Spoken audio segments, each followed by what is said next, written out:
Akamanto, translation, red cloak, red vest. Alternate names: Aoi Manto, Akai Kami, Akai Hanten, Akai Chanchanko, Akai Ta. Habitat: school toilets. Diet: unknown. Appearance: Akamanto is an urban legend related to toilets, particularly those in elementary schools. This phenomenon is known all over Japan with countless variations on the same theme. It usually takes place in a specific stall, in a specific bathroom in the school. Usually it is an older or seldom used bathroom, often in a stall with an older style squat toilet. Often the fourth stall is the cursed one, as the number 4 is associated with death. Most stories follow this general pattern. While at school late in the evening, a student suddenly finds him or herself in desperate need of a toilet. The closest restroom available is one that is normally avoided by the students. It is older and less well kept, separated from the rest of the school, and is rumored to be haunted. With no time to search for a different restroom, the student enters.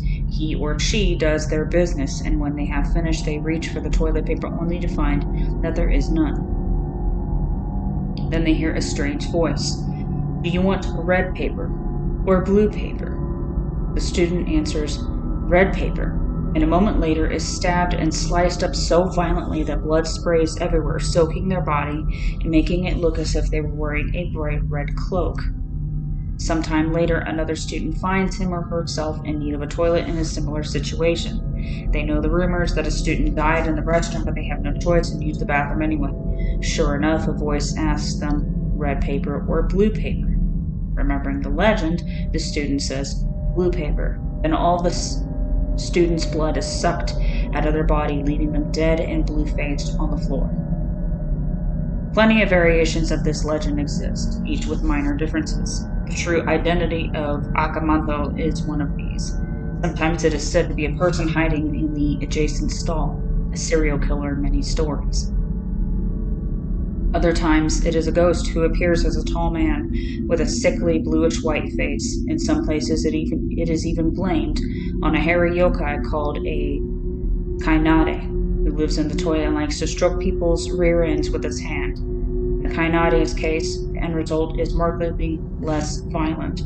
The hairy arm of the chosen color rises out of the toilet to stroke the students behind. In some cases, instead of draining your blood, blue paper gets you strangled until your face turns blue. Sometimes answering red paper gets your skin flayed so it hangs off of your back like a red cape, a play on the Akamanto name.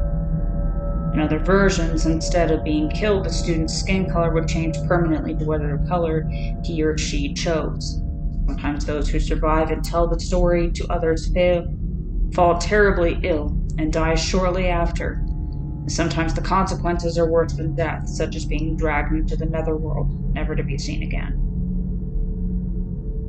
The questions have many variations as well, including red vest or blue vest, red hand or blue hand, or red tongue or blue tongue. Sometimes the colors are red or white instead of blue. When the choices are red or white paper, red often results in a red tongue rising up out of the toilet to lick the student's rear end, while white results in a white hand rising up to stroke the student's rear hand. Less common choices are red paper or purple paper. Choosing purple allows the student to escape unharmed, while choosing red causes the student to be pulled down through the toilet into plumbing. As with many urban legends, there is usually no escape from your horrible fate, though that doesn't stop people from trying. Clever students who bring extra toilet paper with them discover that it vanishes before they're able to use it, and still find themselves having to answer to Akamanto. People who choose a different color other than those offered in hopes to confuse the spirit are met with an equally horrible death. One common version has the student say yellow paper, and the result is that their face is pushed down into the dirty toilet water and held there until they drown. In some instances, students have been able to escape by saying, I don't need any paper, buying them just enough time to run out of the bathroom before anything happens. Tracing the origin of urban legends can be difficult. Akamanto is fairly old as far as urban legends go.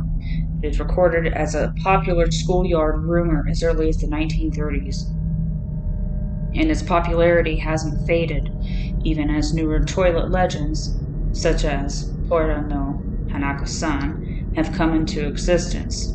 One explanation for Akamanto's origin and continued popularity is in its nature. It may be a reflection of the anxiety inherent in being a student. Akamanto asks children an impossible question to which any answer results in something terrible. That feeling is not too different from having to answer a difficult problem on a test or a teacher's question in front of the whole classroom when you don't know the answer. Akamanto's appearance has changed over time with the Japanese lexicon. Today, manto is the Japanese word for a cloak or a cape, and so Akamanto is usually depicted wearing a long, red hooded cloak. However, in the 1930s, when this urban legend was born, manto referred to a shorter, sleeveless kimono jacket. As a result, different generations have different visual impressions of what Akamanto looks like.